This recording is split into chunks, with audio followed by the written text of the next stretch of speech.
An Undeceptions podcast. The first time I talked to my doctor about the pancreatic cancer, he says, "You're going to die of this. We don't have any way of curing this." Though he's backtracked and said, look, the reality is there have been remissions and things that we can't explain, but the fact is that you need to assume that this is going to take you out. And so we are. And what that has done to both of us is it has just shown us that we were living in a veil of illusion that we would live forever. We actually really were. Everybody says, no. But you are. On Friday, the 19th of May, pastor and public intellectual Tim Keller died in his Manhattan home. It had been a long and valiant fight after being diagnosed with stage 4 pancreatic cancer back in December 2021. His son, Michael, wrote these words on social media. Timothy J. Keller, husband, father, grandfather, mentor, friend, pastor and scholar, died this morning at home. Dad waited until he was alone with Mum. She kissed him on the forehead and he breathed his last breath.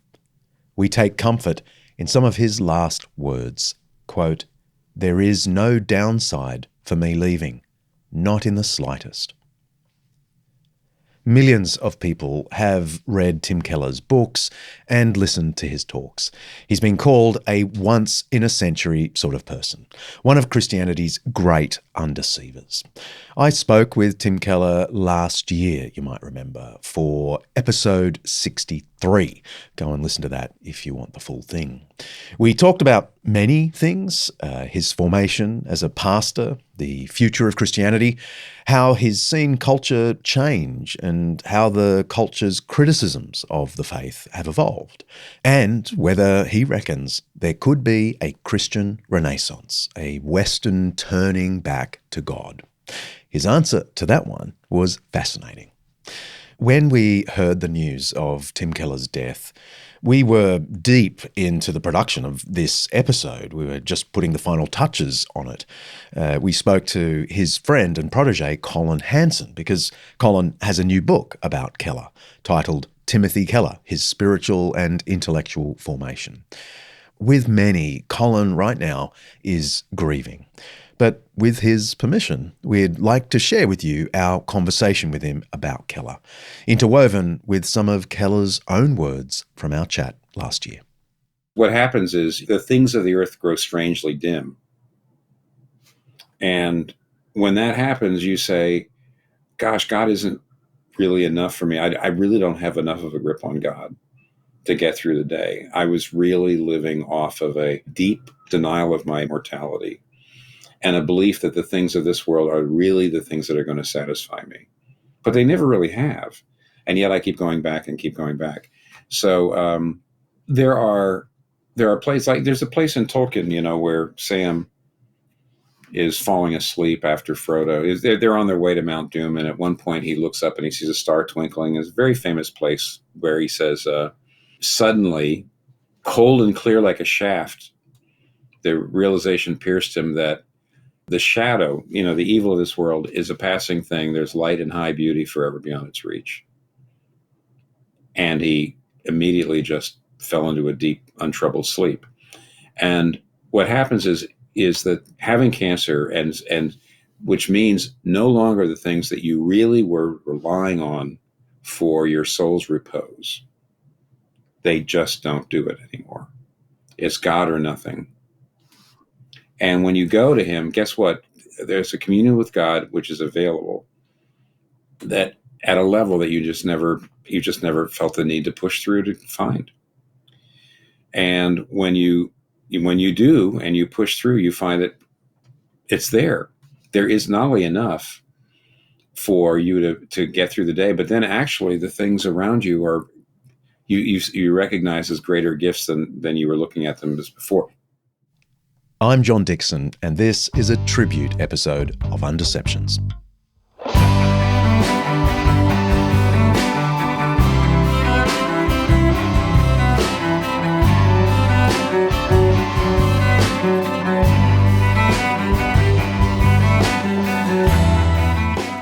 This season of Undeceptions is sponsored by Zondervan Academic. Get discounts on master lectures, video courses, and exclusive samples of their books at zondervanacademic.com/Undeceptions. Don't forget to write Undeceptions. Each episode here at Undeceptions, we explore some aspect of life, faith, philosophy, history, science, culture, or ethics that's either much misunderstood or mostly forgotten. And with the help of people who know what they're talking about, we're trying to undeceive ourselves and let the truth out.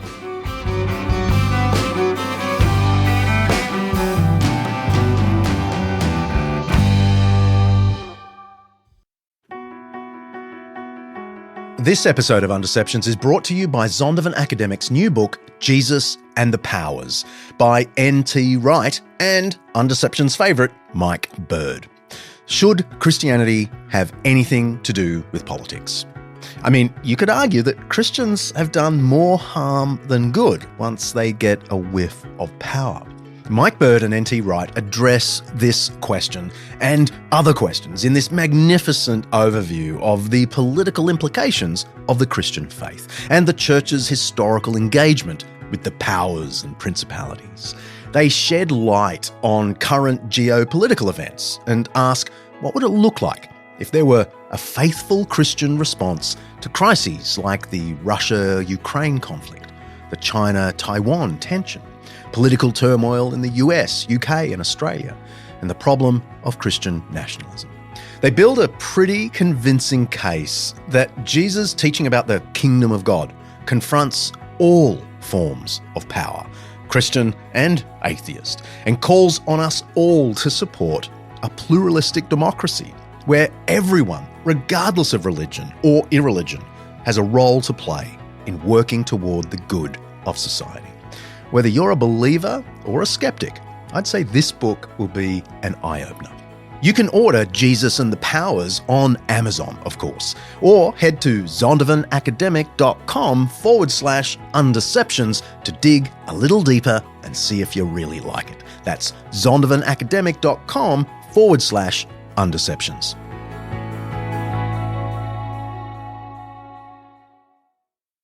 Tim Keller is one of the most significant leaders in especially the Western church in the 21st century.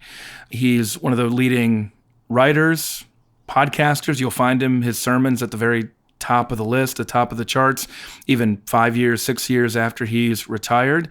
And I think the simplest way to explain it is you're one of the pastors of one of the largest churches in New York City when 9/11 happened. And that gives you a certain context about Tim Keller and then helps you to see, oh, okay, so this is kind of his, if you can have 5,000 people come into a church in New York City in the 21st century, probably this is somebody that we should be paying attention to. He seems to understand. That's Colin Hanson. He's not just one of Keller's friends and mentees. He's an influential thought leader in his own right. He's a professional journalist with a master's degree in theology. There's not too many of those. He's editor-in-chief at the Gospel Coalition, the author of at least 5 books I know of, and he hosts his own podcast, Gospel Bound. Go check that out. Most recently, Colin's become executive director of one of the most interesting aspects of Keller's legacy, the Keller Center for Cultural Apologetics. I'm not a fan of the word apologetics, as I've confessed many times before, but if this new centre is about making Christianity public in the way that Keller did, and I'm pretty sure it is, then I'm a fan. Basic overview I give for people. Yeah, I mean, I've often felt like if someone who's not a believer said to me, I'll listen to 10 sermons, that's all I'm going to give you, 10 sermons, I reckon 9 of them would be Keller on my list. I don't know who are the other. I'm just reserving one just in case I can think of someone else, but 9 of the 10 would be Keller. Yeah. Well, and you can see even non-Christians tend to have a sense that Christians are fractious, that they have a lot of different viewpoints, that they disagree on a lot of different things. Keller is one of those figures who, not like everybody agrees with him, but a wide range of people agree with him. You'll run into Christians in different cities around the world, different parts of the country, different political beliefs, and they'll say the same things, John, that you're saying right there. And that's pretty rare historically, let alone in our digital, fractious age. Of course, a bunch of stuff has come out in the last few weeks in memory of Tim Keller. Writing for The New Yorker, journalist Michael Luo described Keller as, quote, perhaps the most gifted communicator of historically orthodox Christian teachings in the country, creating a new blueprint for Christian thought, showing how traditional doctrine could address the crisis of modern life. Similar things were said in the New York Times by David Brooks and in The Atlantic by Peter Weiner, both top-flight journalists writing in very secular, historically left-of-centre publications. In a culture that increasingly finds the historic tenets of Christianity at best outdated and at worst dangerous, Keller demonstrated how to hold these beliefs firmly and yet convey them gently and positively. Man, do we need more of that. One thing that if people are not used to listening to Christian preaching, they might imagine that there's a lot of grandstanding or drawing attention to themselves or arrogance. Maybe they've been watching a televangelist or something like that, and they've been put off by that. That's not Tim Keller. First of all, he sounds more like a professor, I think, than most people expect of as a preacher. But the other thing is that he's always quoting other people. He's drawing attention to other people. And of course, as a preacher, he wants you to see Jesus more than anybody else. But he's always drawing your attention toward this book that he read. And it could be a New York Times bestseller. It could be an article that he read in Village Voice. It could be, if he were still preaching a lot today, it would be some podcast that he listened to. He just reads and listens and consumes so broadly that those things are on the front of his mind. And so you look at him and you say, okay, well, here's a C.S. Lewis of the 21st century. Well, I mean, yes, in that they both do apologetics. They both reach, they're defending the faith. They reach a wide variety of people. They have a kind of sophisticated, urbane manner about them. But no, they're really different in a lot of ways. And so you just can't reduce Tim Keller down to even his major, biggest influence, which is Lewis, because Tim doesn't even hardly read much fiction, let alone write fiction. There's substantial differences. So you can't really understand Keller unless you see all the wide variety of influences on his life. Colin calls Tim an apologist, someone who gives a defense of the Christian faith. As I said, I'm not a huge fan of that word, partly because it too often connotes someone who'll use any argument, even a poor one, to advance the cause. But the word does come from New Testament Greek, apologia. It just means an answer or defense. The classic New Testament text that uses the word is 1 Peter chapter 3, verse 15. Christians are urged, quote, always be prepared to give an apologia to those who ask you to give the reason, that's the word logos, for the hope that you have. But do this with gentleness and respect. Now, I don't think the Apostle Peter ever expected an industry of apologetics, but he did hope that Christians would be able to give a reason for their hope in Christ that was simultaneously gentle instead of arrogant or pushy, and respectful of the human being with the question or the complaint about Christianity. Now, there's a plan, and Keller walked that path better than anyone I've ever seen. The difference with Keller's apologetic, and he didn't invent all of this, there's a common stream of others who have learned from him and that he's learned from, but he practices what he often describes then as subversive fulfillment, meaning his apologetics are often building bridges with non-Christians, showing how non-Christians and Christians will agree on things. So his instinct in defending the faith is to often say, you know something important and true about the faith, you just don't know where it comes from. You have a hope, but maybe you haven't considered how this is going to play out, and let's show you how that hope can only be fulfilled in Jesus Christ. So he is an apologist in some of that sense of he does believe that he's right about things. He's also an evangelist, which means that he believes things like eternity and judgment are at stake. This is, part of the significance here is that he is a traditional Protestant Christian. But yes, I think the reason why so many people don't associate him with apologetics is because there's so much affirming back and forth with other people and building common ground, but showing that the reason we are that way is because we do belong to God, who created us and sent his son Jesus Christ to die to redeem us. You mentioned a moment ago that some of the questions are changing, the sorts of questions that they ask you at the front of church. Do you think the classical intellectual questions like the existence of God, the reliability of the Bible, etc., have any currency amongst doubting folks today, or have these really faded to the background? Neither. They've just gone, they're not primary. They're secondary now. So one of the things I found interesting was more and more I'm booting my evangelism and apologetics off of Pascal's famous pensée, where he says, first, show people that Christianity is rationally respectable. It's reasonable. That's all. Number one. Number two, get them to want it to be true. In other words, that means show its personal offers, the things that it can do. And then finally, he says, and then show them that it is true. So I have found that, for example, the first layer, and I'll give you a couple examples of why this works. The first layer I try to work with is leveling the playing field. So I want to get a non-believer off this idea that I've got faith and he or she doesn't. I want to say, you do realize that everybody basically has a view of the world based on a set of assumptions that you can't prove. Therefore, in a sense, all knowledge starts with faith. But I said, that doesn't mean that you can't rationally weigh the different worldviews and say which ones are more consistent, which ones within themselves, which ones actually explain the world the way we see it, which ones are best even at being livable. They say you can't prove a worldview. Therefore, you might say the burden of proof is kind of equal on nobody can prove it. And yet at the same time, you can weigh them.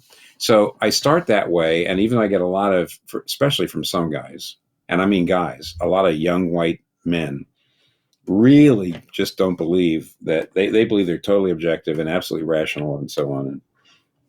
And I actually, if I point them to Alasdair McIntyre's book, Whose Justice, Which Rationality, their head starts to hurt. They say, what do you mean? So did mine. Yeah. What do you mean, which rationality?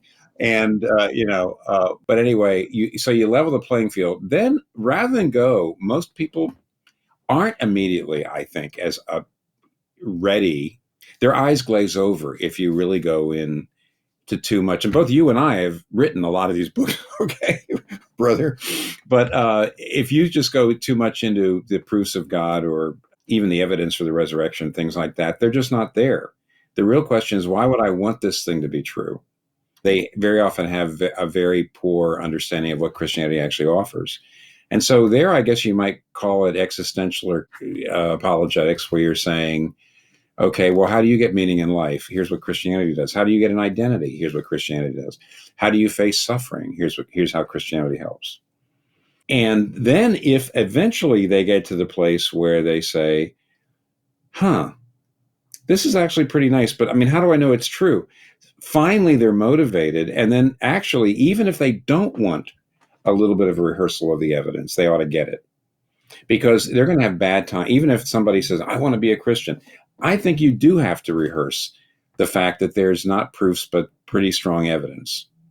Behind all this, John, is interesting. I was rereading Molly Worthen wrote a book called Apostles of Reason. It's a very critical look at evangelicalism in the United States. She's a professor of religion, I think, at University of North Carolina, and very critical of evangelicals. Interestingly enough, she said, amidst all the bluster and the culture war, she doesn't like Francis Schaeffer. She doesn't like popular evangelical apologetics at all. But she says, over the last 60 years, there's these two guys which is Alvin Plantinga and Nicholas Wolderstorff. And he says he says most evangelicals, I've never heard of them. He said they, over about a 50 or 60 year period, this is how she said it, they created a modest but absolutely intellectually impervious rationale for why it's very reasonable to be a Christian. He said they handled everything from Hegel to biblical criticism and showed there really are no decisive objections to the reasonableness of Christianity. And she said instead of trying to, slam dunk and say, "Ha, see, I've proven it," they were modest. That's what I call that level of the playing field. They were very modest. That there's really no reason why a very reasonable person can't be a Christian. And she says they did that. And she says also they took non-Christians seriously. They didn't just write them off. And they engaged with them. And then they wrote, Nick Wolderstorff, of course, wrote books about how did I overcome grief and how did I, one of his sons died and that stuff. And she says, they're just ignored by evangelicals when actually for a person like Molly, who I don't know, but seems to be a very, very smart skeptic, she finds them by far the most compelling presentation of Christianity. I mean, she looks at them and says, I could be a Christian like that, even though for whatever reason, God, the Holy Spirit hasn't worked on her. So I would say what they do is they're very modest about trying not to prove everything, but show it's rational and reasonable. Then you show people it works.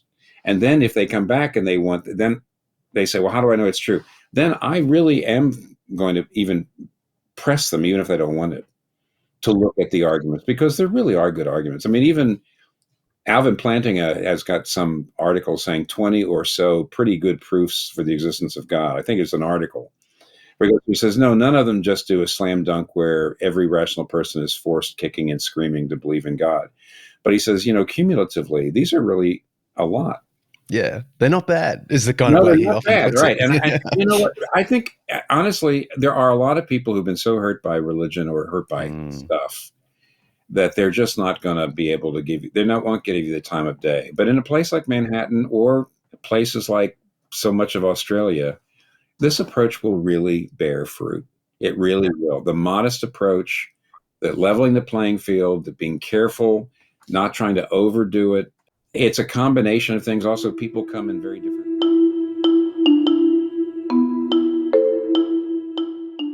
One of Keller's great gifts was his ability to speak in a relatable way to his main audience, New York professionals, while maintaining an uncompromising biblical orthodoxy.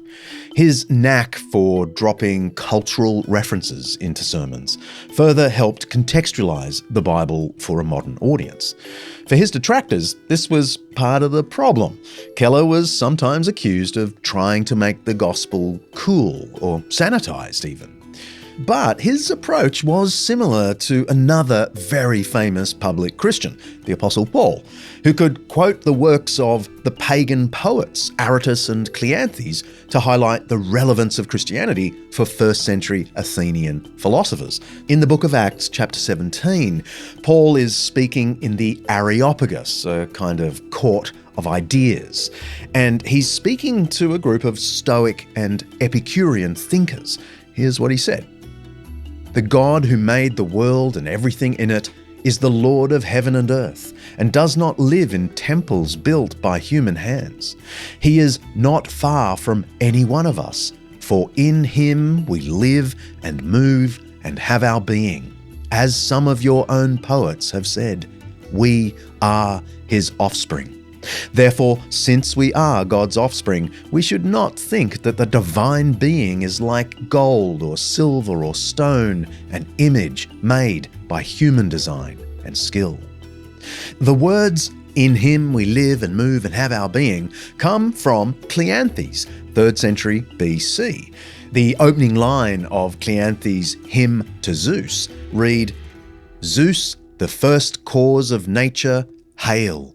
It is right for mortals to call upon you, since from you we have our being, we alone of all mortal creatures that live and move upon the earth. Paul's quotation "We are his offspring" comes from the 3rd century BC poet Aratus from his work Phenomena. It's a hymn about the stars, and it reads, "From Zeus let us begin. Full of Zeus are all the streets. Always we all have need of Zeus, for we are also his offspring." The thing is, Paul uses these pagan poems, they're hymns really, to stress that the best Greek thinkers of the past were on the right track in some really important things, namely that God is way more than mere images. God is the source of all things. Now, this is not just good teaching, good persuasion. It's not just a technique.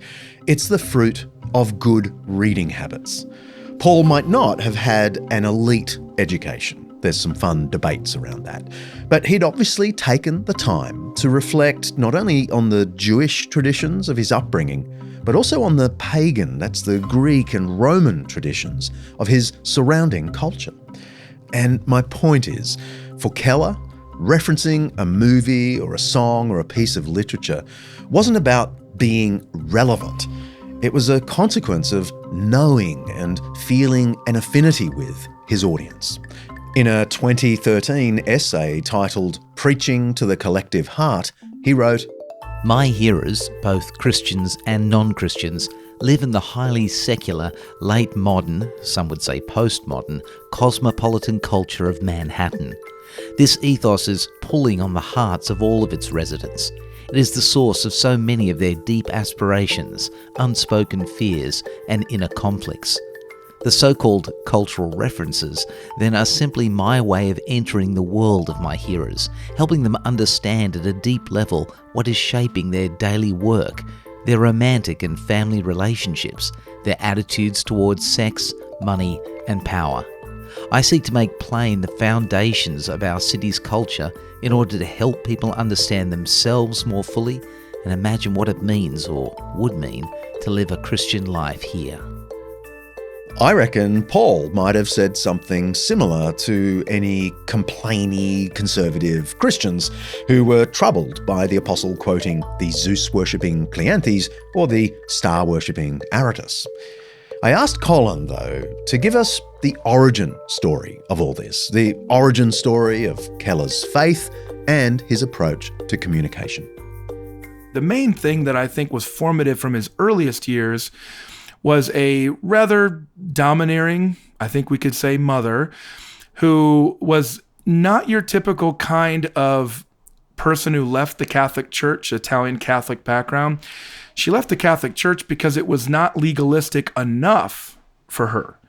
She was disturbed that these changes that were being made in the Catholic Church were in the wrong direction, so she passed from Roman Catholicism in the Vatican II era into mainline Protestant Lutheranism, which was vacillating back and forth from really liberal and modernist theology back to more of a traditional evangelical theology, all the way to a fundamentalist type.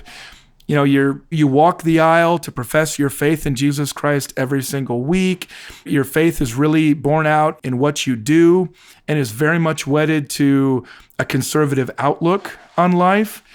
And I got to say, that was pretty off-putting to young Tim Keller. That was something that he ran away from and really did not have interest in. Yeah, so my question is just, did Keller have a conversion experience, or what sort of brought him back to the faith? Yeah.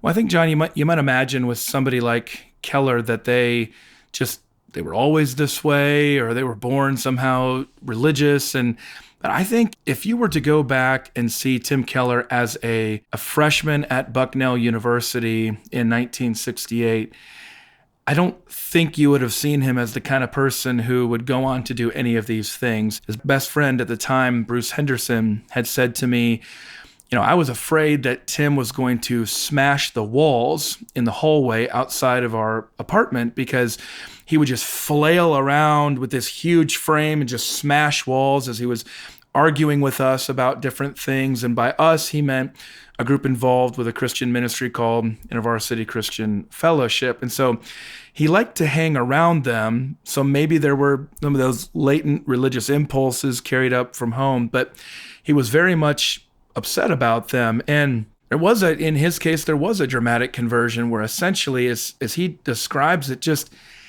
came to the end of himself. It came to the end of his own ability to think through every possible objection. He was reading a lot of different religions, think through the implications of his own life. And as we would say as Christians, he surrendered to the Lord, or in this case, he was in some ways captured by the Lord. And I mentioned Bruce earlier.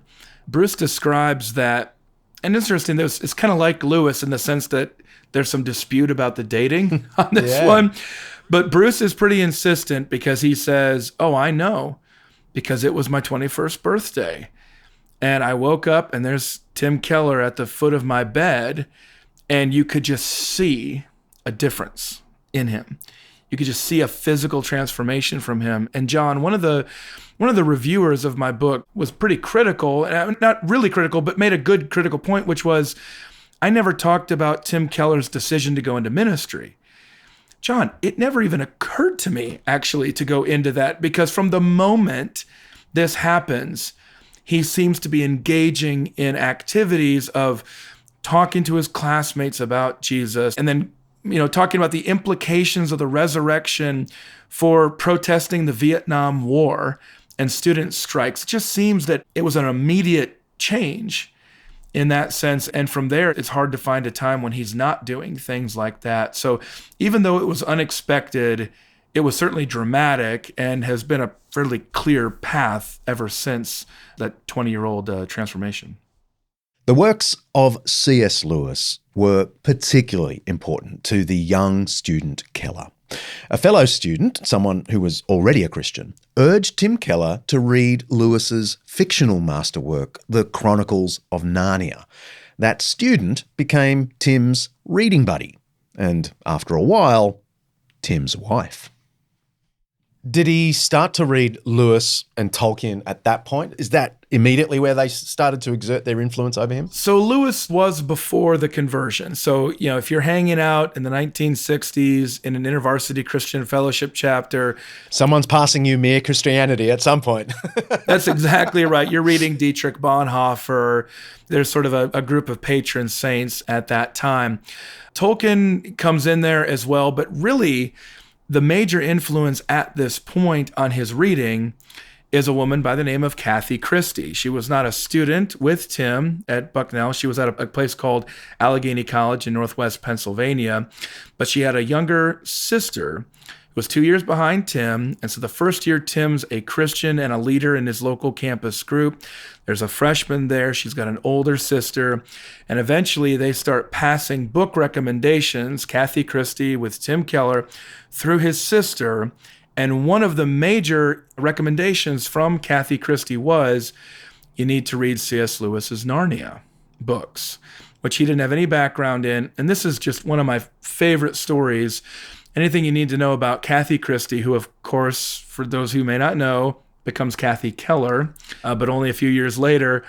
At age 13, she's one of the last people to ever write C.S. Lewis, to ever correspond back and forth with C.S. Lewis. She was another very precocious child. And in fact, she traveled to England to be able to meet with Lewis's brother, later on met his stepson. And so much of Tim Keller's intellectual and spiritual formation comes through this woman who started as a sister of a fellow student. But Kathy is easily the biggest influence on Tim, and very much in both intellectual and spiritual ways. Tim and Kathy eventually went to Gordon Conwell Theological Seminary, one of the top-rated places in the country, where Tim studied to become a minister. He then went on to Westminster Theological Seminary, also top tier, to complete his doctorate, and we'll come to the topic of that doctorate a little later.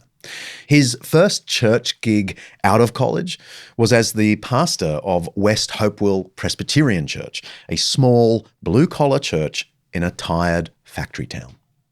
It's very different beginning from how we imagine Keller at the end in Manhattan. Tell us about that context and the way you reckon it might have influenced him, shaped him. Absolutely. So this was an important point in my research, John. I think it was one of their best friends there was telling me about Hopewell. It was known at the time as the chemical capital of the South. They were so proud of being the chemical capital of the South that they had signs that said, "Welcome to the chemical capital of the South." You got to understand some context here. I mean, there were only 2 members of the church who had college degrees. Both of them were elementary school teachers. Most of them, the members, which you're fewer than 100 here, most of them didn't have education beyond 6th grade. Some of them, their fathers had fought in the Civil War for the South. This is Virginia, after all. That's the situation that he's coming into. And he's coming from the pinnacle of evangelical intellectual life in the United States at the time through InterVarsity Christian Fellowship and Gordon Conwell Theological Seminary. So this adjustment was significant. In fact, Bruce Henderson had said something that really stuck with me. He said, they just must have been desperate with this church.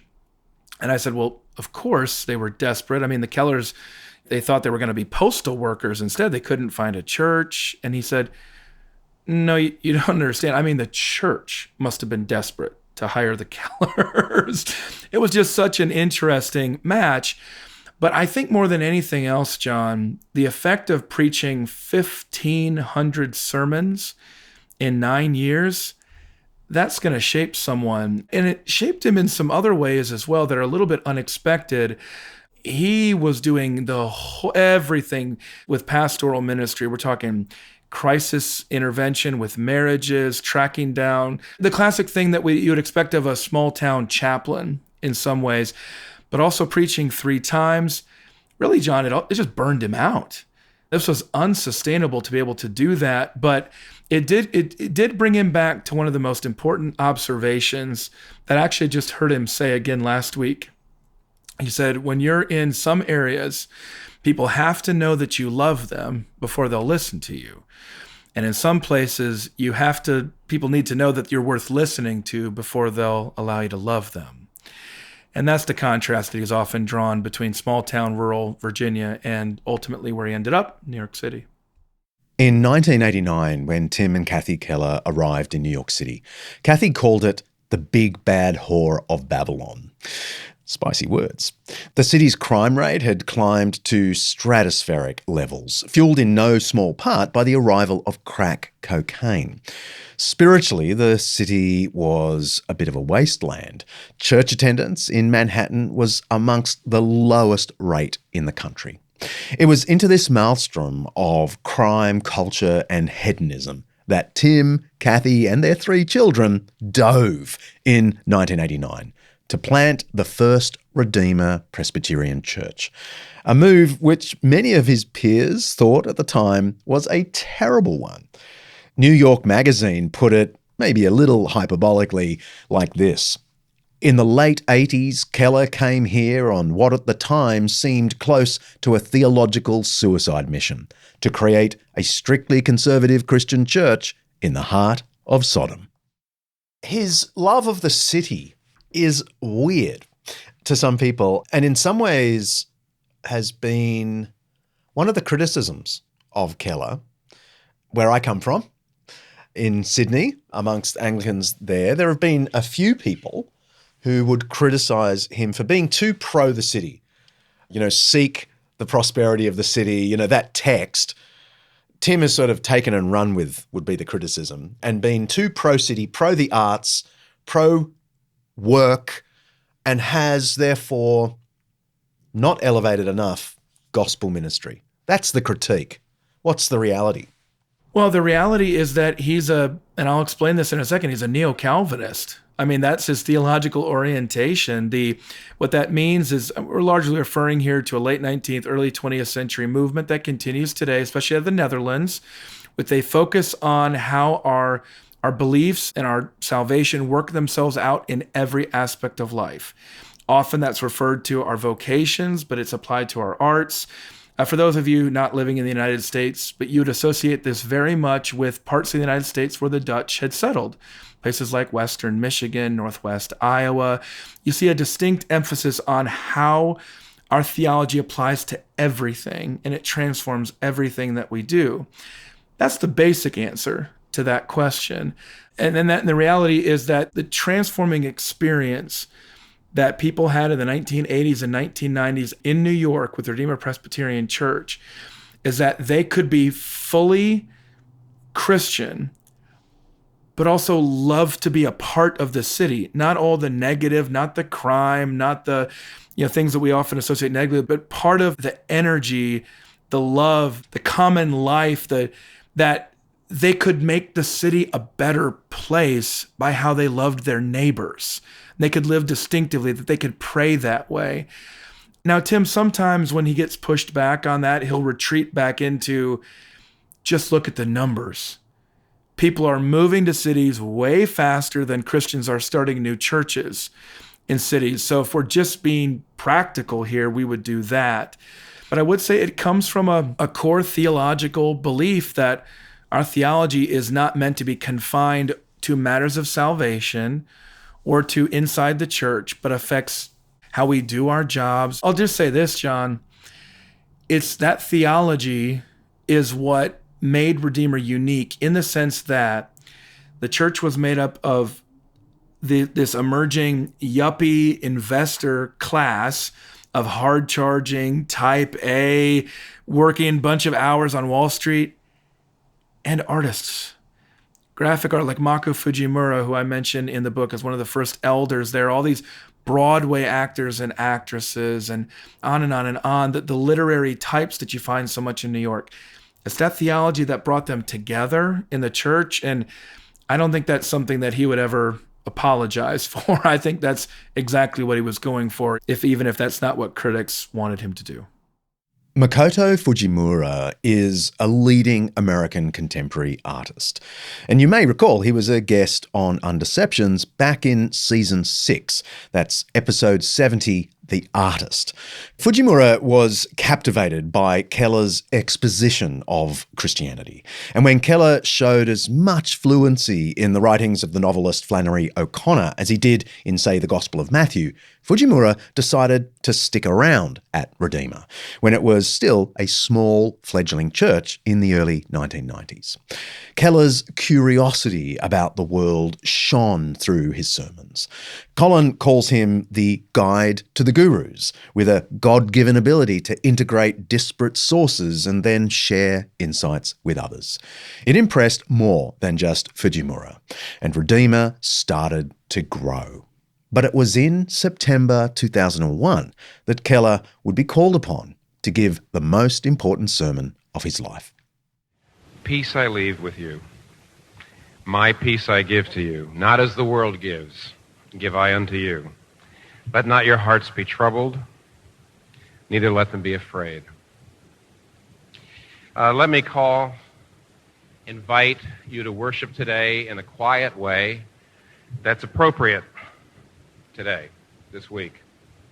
In 1 Thessalonians 4, Paul says to Christians, grieve, but don't grieve as those without hope. On the first Sunday after September 11, 2001, just 5 days after hijacked planes crashed into the Twin Towers of the World Trade Center in downtown New York, the line to get into Redeemer Presbyterian stretched out the door. You would have still been able to smell the burning buildings. There were still posters everywhere asking for information about people who hadn't been found under the rubble. On a normal Sunday, Tim Keller's church at that time had a little under 3,000 people attend services. That day, well over 5,000 people came. Keller added another service to accommodate people who were seeking something after that tragedy. Talk about 9/11, because the new atheists, who are very old now, claimed that 9/11 really set them going to turn against religion per se. But in the experience of Redeemer Presbyterian in New York, 9/11 was a catalyst for a lot of people actually wanting to investigate the Christian faith and so on. So how did that happen? Yeah, absolutely. So September 16th, 2001 is when Tim preached. The first Sunday after September 11th, he gave a message that was really transformative. There was a lot of Tolkien in that one of using ways of illustrating from the culture the hope that we have in the resurrection, even when literally the towers are falling around us. Come untrue. Do you remember that? At the end of The Lord of the Rings, Sam the Hobbit, who thought everything was going wrong, he wakes up and the sun is out and he sees Gandalf, the great wizard. You'll all be seeing him soon in the movies. And he says, Gandalf, and I mean, to me, this is the quintessence of Jesus' promise. He says, Gandalf, I thought you were dead. I thought I was dead. Is everything sad going to come untrue? The answer of Jesus is yes. Someday will be the great morning. The morning, not M-O-U-R-N, M-O-R-N-I-G. The great morning that won't just... I think, John, that, for me, and I was in Alabama at the time, and I don't think any of the rest of us can really understand what it was like to be in New York at that time. And Redeemer is one of the few churches that not only saw a huge influx of people on September 16th, but a lot of those people stayed by the many hundreds. In fact, I was just last week with a woman who, she and her husband both came to profess faith in Jesus. And it was because Redeemer, the church, had collected somewhere between $1 and $2 million, just unsolicited, people sending it from around the world to distribute. And they had been rendered homeless because their place was near the site of the towers collapsing. They were blown into it was a really traumatic experience for them. But somebody said, hey, I hear there's a church that's just giving out financial support, no questions asked. And so they did, they got that support. And now this couple, and actually the husband, Brian Stanton, is the chief financial officer of Redeemer Presbyterian Church. So you could clearly see people were looking for answers, and Redeemer was eager to offer biblical and theological perspective for what they were seeing. But I think, John, it's important to note that not over-explain it. I keep going back to apologetics, but Tim's apologetic is not to tell you that he has answers for every single thing of why it happens in your life or anybody else's life. It's to say that often we don't have an answer to what's happening, but we can look to the cross and know definitively that whatever we might be going through, it can't be because God doesn't care about us, that he doesn't love us, and he hasn't demonstrated his love for us on the cross. And I think that's appealing to a lot of people, especially at a time when other Christians were very public of saying, oh, this happened because of this, which just happens to align with the people whose politics I already hate. He very much avoided that. And so it did allow the church to continue to grow. But one last point there, John, that their attitude was not just to build up their church, but to continue to love their city. And loving their city meant staying in their city. That's what it means. You can talk about all the criticism, but what that theology means in the end is that when everybody might be tempted to flee, anybody who can flee would be tempted to flee, that Tim's encouragement was stay, be a part of rebuilding this city, loving your neighbors. And I talked with a number of people last week in New York, John, who said it really does feel like the city changed at that time, that it did become a more neighborly place than it was. And who knows, but 9/11 was certainly a huge turning point for the church.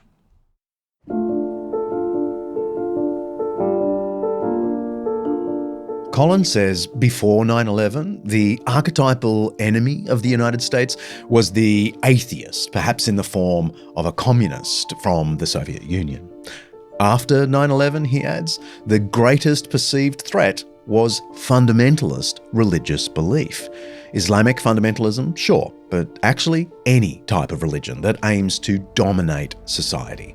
And for many, that included at least some versions of Christianity. It was into this environment that Keller's writings really took off. In 2008, he published his first bestseller, The Reason for God.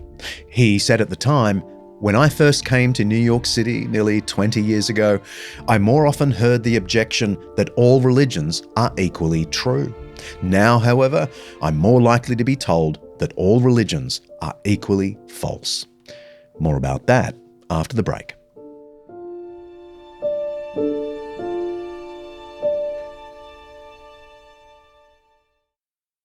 Colin Hansen's big idea is that to truly appreciate Tim Keller, we need to focus less on him and more on those who taught and influenced him. So get your pen ready and jot these down. Sort of putting you on the spot when I say this, but what would be some of the books Keller would recommend they read and why? Right? So if you were Keller, few people are more in Keller's head than you. Yeah. What would he say? Someone who's just not sure what to make of the Christian faith. What should they go and read? Well, John, I'm going to cheat here, and I'm going to use Tim Keller books. Okay, to answer that question. That's not how he would answer the question, That's though. not how he would answer it. That's the problem, though. I mean, I could. I'll let you off there. Go on, give me Keller's books. I mean, certainly C.S. Lewis. Basic Christianity by John Stott. Mere Christianity, Basic Christianity. That's where he would start. There, almost certainly. The thing about Tim, though, is that the kind of books that he would want you to read, he would want you to read them to provoke your thinking about things. So he might say, have you read Ernest Becker's Denial of Death? Have you read The Righteous Mind by Jonathan Haidt? That's what we probably do there, in addition to John Dickson's books, obviously. No, I think I want to answer it with Tim's books because that was a helpful exercise for me to work through. First of all, Prodigal God is his autobiography. He doesn't say that, but he would probably, in that one, he would tell you, read Babette's Feast. That's how he closes that book, or watch the film adaptation of that Karen Blixen short story, which is so beautiful. Why? Explain to my listener why. Well, why? So now, again, bear with me here, listener, because I got to dive deep a little bit here.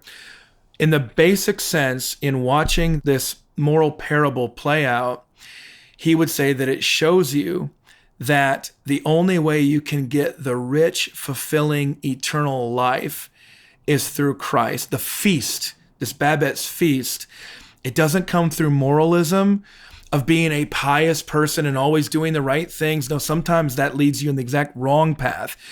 But it doesn't come from devouring everything that the world has to offer out there, of every experience you could ever have. But the true feast, surrounded by those that you love, comes only through Christ, with a life that will never end, that is full of blessings forevermore, because Jesus Christ died for you, and he offers that path of salvation to you, even in your sin. That's what he would say about Babette's Feast at that basic level. That's Prodigal God. Now, if we want to take a step back, he would argue that it's basically a parable of Kierkegaard. That it was Kierkegaard speaking himself about, I can't remember the aesthetic, and I can't remember all the categories in here, but basically it's Christian existentialism explained in this short story. But I think if Tim were explaining, he would say just basically it's to understand that the things that you want out of this life, they're good impulses, but you can't have them without confessing that sin and following Jesus Christ. That's the only way you can get them forever. And once you do, it's beyond anything you could ever imagine. If people say, how many times have you read The Lord of the Rings? The answer is, I never stop reading them. That is to say, I'm always reading them. And I'm always reading the other books, too, that he's written. And even the books that he never wrote, but his son Christopher put together from unpublished writings. I'm always going through the cycle. So if somebody says, well, how many times have you been through it? And I would say 20, 30, 40, I don't know, at least. And I owe Tolkien and his friend C.S. Lewis a debt I couldn't possibly repay.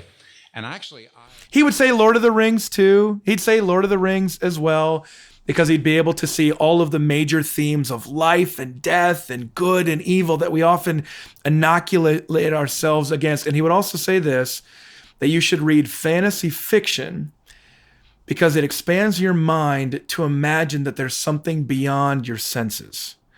A rich imaginary world is closer to reality than what you can perceive with your senses. So it opens you up. My director, Mark, is loving every word of that. Okay. Look, John, I'm a realist fiction guy. The Russians, Tolstoy, Dostoevsky, that's my inclination. Scandinavian literature. But no, Tim's all about the fantasy literature. But I think he makes a good point that it helps us to see what we can't see. And that's important to becoming a Christian. But the question is, what is the reasoning that leads to belief in God? And I like to deal with that under three headings. Why the reasons for God are important, how the reasons for God work, and what the reasons for God are. Okay? First, why the reasons for God are important. Why should you even be here? In fact, I don't know why you're here, but I'll tell you why you ought to be here. Okay? If you have a kind of sound, firm skepticism, and you really don't believe in God, you really need to know this, what I'm about to tell you. And here's the reason why. When I was your age, I'm looking out there. That's a bit of a talk Tim Keller gave in 2008 for the Talks at Google series. Google invites influential thinkers and creators to speak about their work and inspiration to an audience of Google employees in person and across the company's 30-plus offices worldwide. It's an audience of skeptics and doubters.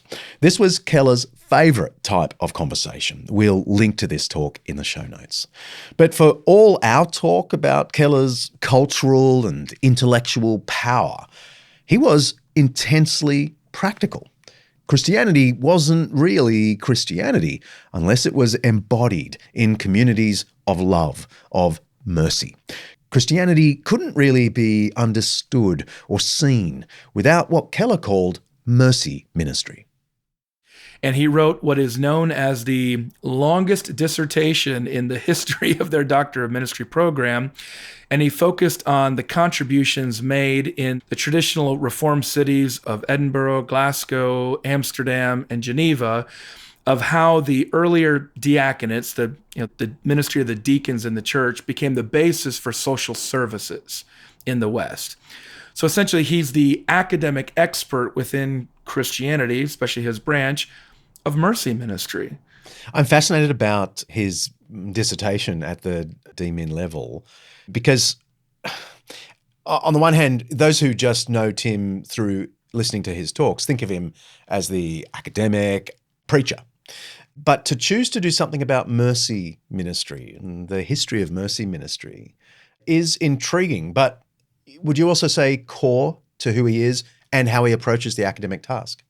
It is, John. So he is a pastor in the sense that his academic work is intended to make a difference in people's tangible lives. He's not that kind of abstract thinker that's just thinking for that sake. He's trying to think, how does this make me a better teacher? How does this make my church more effective? And as I thought about this years ago, I was working on a book called Blind Spots, and I found that in the ministry of Jesus, you see elements of his courage, his compassion, but also this commission that he gives his followers to take his message to the ends of the earth.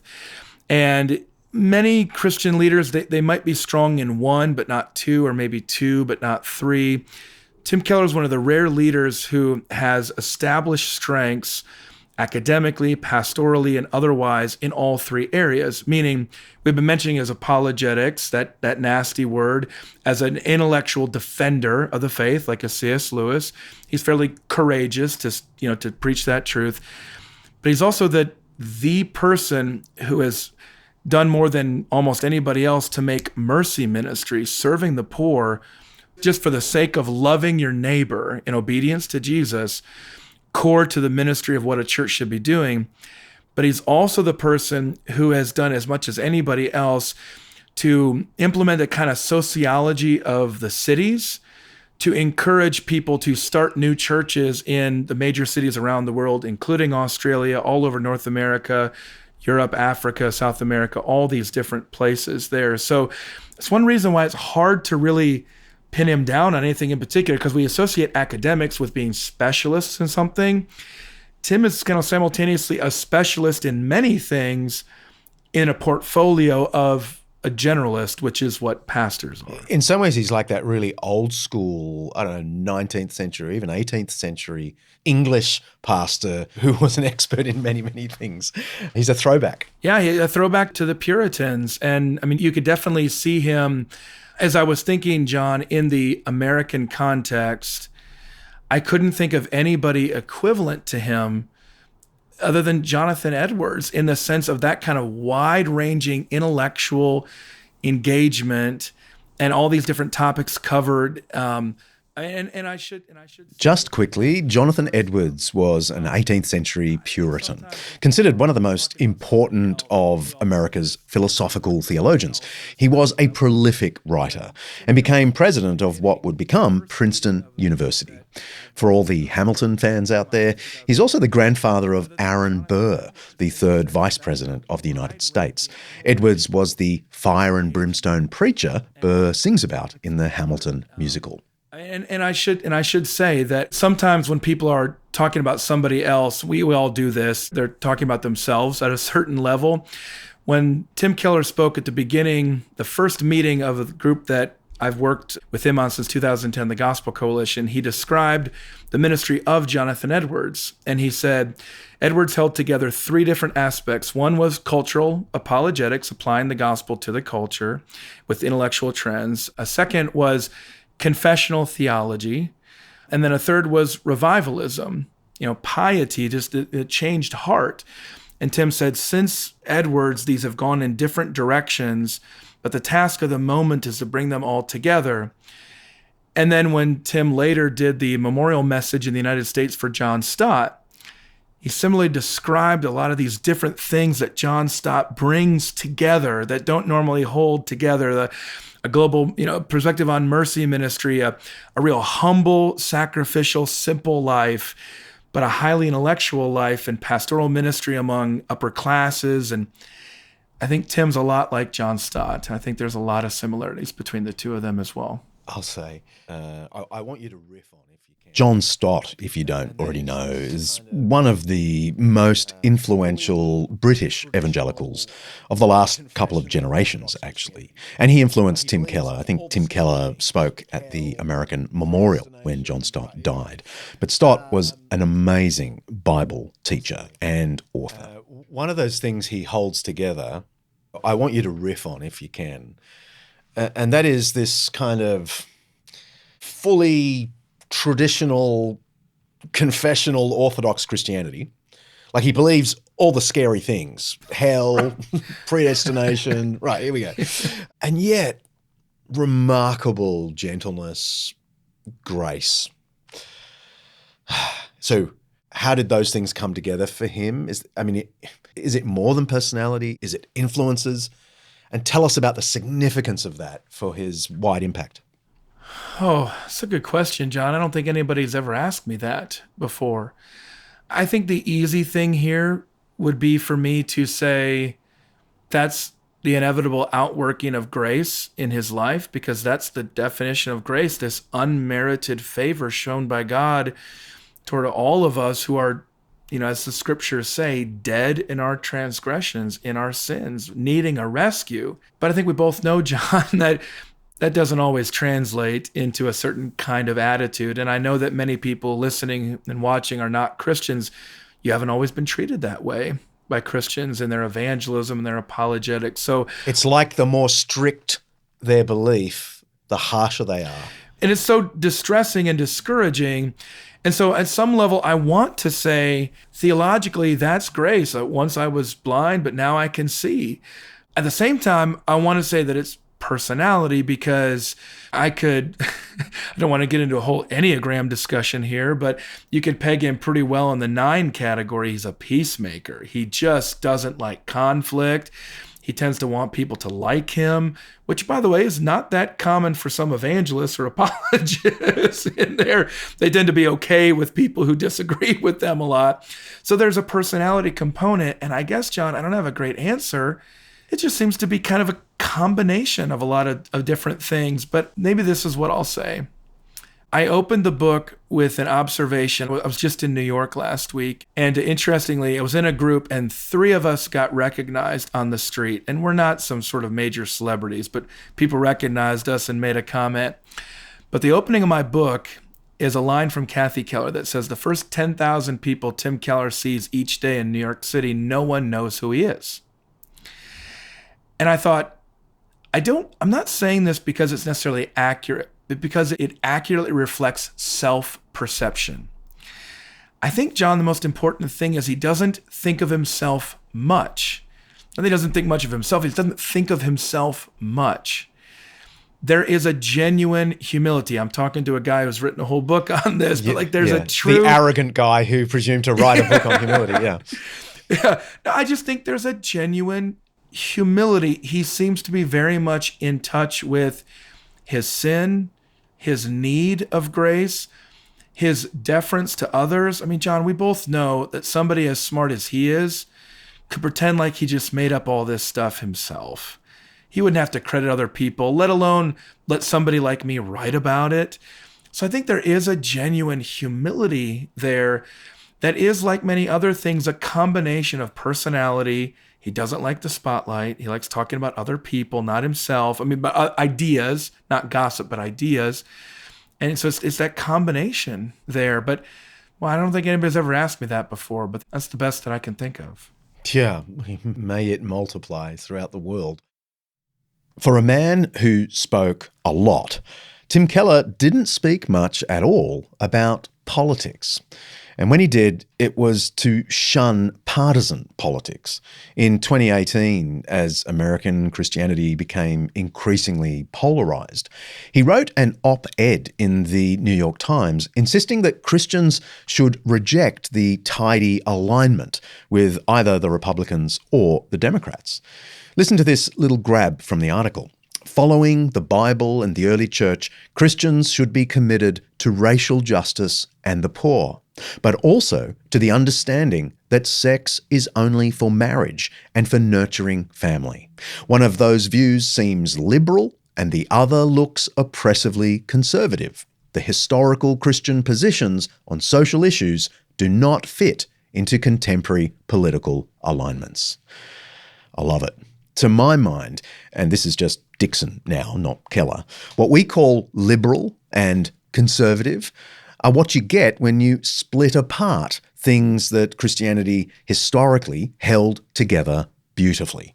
Each of them is kind of a Christian heresy, a magnification or absolutization or perversion of half the truth. So for someone who believes the gospel, it reaches into the arts and business and welfare programs, he has studiously avoided politics. In fact, he's written about the need not to be left or right. Yeah, it's a good observation. And I think that's actually an avenue potentially, John, for critique, because you could say that he should have applied his theology more to certain political issues. At the same time, what he would certainly say is that he was trying to avoid partisanship. That's still a raging issue today. Not me, buddy. Not me, buddy. I know. I'm just saying. Tim this is also what he gets criticized for, but it's part of the package. He was wanting people to focus on the claims of Jesus Christ. His apologetics was to clear the way of all the other stuff and focus on Jesus himself. So it wasn't, okay, if I get Jesus, then I have to vote this certain way and I have to wear these kind of clothes and I have to listen to this kind of music. No, focus on Jesus, because if he's not raised from the dead, nothing else matters. Forget those other things over there. Focus on who he claims to be. That's been his major emphasis in evangelism. That's also what steered him away of that partisanship. And so maybe that's where his neo-Calvinism is balanced out by some of his just kind of straight up evangelical beliefs. There have been some sad celebrity pastors in my country, in your country, and in New York. How has Keller been a celebrity pastor, frankly, just because he's celebrated by so many people, without having even a whiff of the celebrity pastor? Well, I think that does get connected back to what we were saying about the humility and the personality converging. The first book I ever worked on was about Billy Graham, and you, of course, are very closely associated now in your role. And I love Billy Graham. I think he was a very humble man. I got to meet him once, which was just an incredible treasure. But he was also a very natural celebrity. He could have been president of the United States. He could have been a senator. He could have been a movie star. He had the personality. He had the voice. He had the looks. There's a photograph just outside here, mate, of Billy Graham Next to Johnny Cash, arm in arm. I thought, I can hardly tell the difference. No, that's exactly right. And the kind of celebrity that Tim Keller would hang out with would be Jonathan Haidt at New York University, Like that's his kind of celebrity. And so I just think at some level it would just be awkward with him. That's just not his personality. But I think, John, the more important point, and I just got to talk last week with a number of people that I'd interviewed for the book or who had read the book and had spent a lot of time around Redeemer Presbyterian Church. And I think an important aspect was he apologized when he was wrong. And when there was a crisis, he admitted that he couldn't do or hadn't done what needed to be done in his leadership there. And I don't think that's what we typically associate with celebrity pastors, is a willingness to apologize or to admit their weaknesses and to know that they need help. But that is Tim. And I think that's helped him a lot. Outside of his New York church, Redeemer Presbyterian, Keller also poured a lot of his energy into institutions he helped found. The Gospel Coalition is a church network and media organisation. Redeemer City to City is a non-profit that exists to mentor pastors and church planters in urban centres around the world. And then there's the new Keller Centre for Cultural Apologetics that I mentioned earlier. It was launched at the beginning of this year to support a new generation of Christians who aspire to, I guess, be like Tim and communicate the unchanging Christian message for a changing world. What do you think will be Keller's legacy? It's a great question, John. I'll go back to Billy Graham again and say that I don't think there are many people today who are listening to Billy Graham's sermons, though I do have my SiriusXM channel that always plays them on my drives. I don't think many people are reading Billy Graham books, but people are still studying with you at the Billy Graham Center. They're still studying at Gordon Conwell, which never would have happened without him. Interestingly enough, it was the institutions that he built. That was his legacy, which is the opposite, John, of what you would have thought. As somebody who was so famous for his speaking and his best-selling books and all of that. So I think in some ways, Tim's legacy is tied up with groups like Redeemer City to City and Redeemer Presbyterian Church and the Gospel Coalition and the Keller Center for Cultural Apologetics. I think it depends on how those institutions go. I tend to personally think that his books will stand the test of time. Certainly not every one of them, but his publishing output is not like anything else we've seen. And that does place him closer to Lewis. So different, though, of course, because there's no fiction, but just the breadth of popular readership, but with really studious thought, that combination, I think that legacy will stand the test of time. And I would say, minimally, I hope we'll remember Tim with the same fondness that we have for J.I. Packer and for John Stott. But it could be that as we look at the real differences that he made in terms of attitudes toward the city, toward the work of evangelism and apologetics, toward the church and church growth, we may see him as a longer-term figure, more like in that Calvin or Edwards category. Again, understand, I'm not saying that's what's going to happen. Really, it's left to future generations to find. And so much of our legacy is what subsequent generations do with it. And I think that's one of the beauties of, and very humbling, is to know that in the end, none of us controls that legacy. I mean, it has been 19 months since I was diagnosed, which my doctors say is extraordinary. And but on the other hand, is it's cancer. It could just turn around tomorrow, and suddenly you're gone. And I'm glad to live like that. I'm at a good spot where I say I actually might have years left. On the other hand, I might not at all, and it's really important. There, peeping among the cloud rack above a dark tor high up in the mountains, Sam saw a white star twinkle for a while. The beauty of it smote his heart as he looked up out of the forsaken land, and hope returned to him. For like a shaft, clear and cold, the thought pierced him that in the end the shadow was only a small and passing thing. There was light and high beauty forever beyond its reach. J.R.R. Tolkien. I might not at all. And it's really important for me to live with a certain amount of hope both ways. So I've got absolute hope in Christ, but I've also got the possibility that God might say, yeah, I got some surprises up my sleeve before I take you. And that's kind of nice to have it both ways. So in a way, I'm in a win-win situation, John.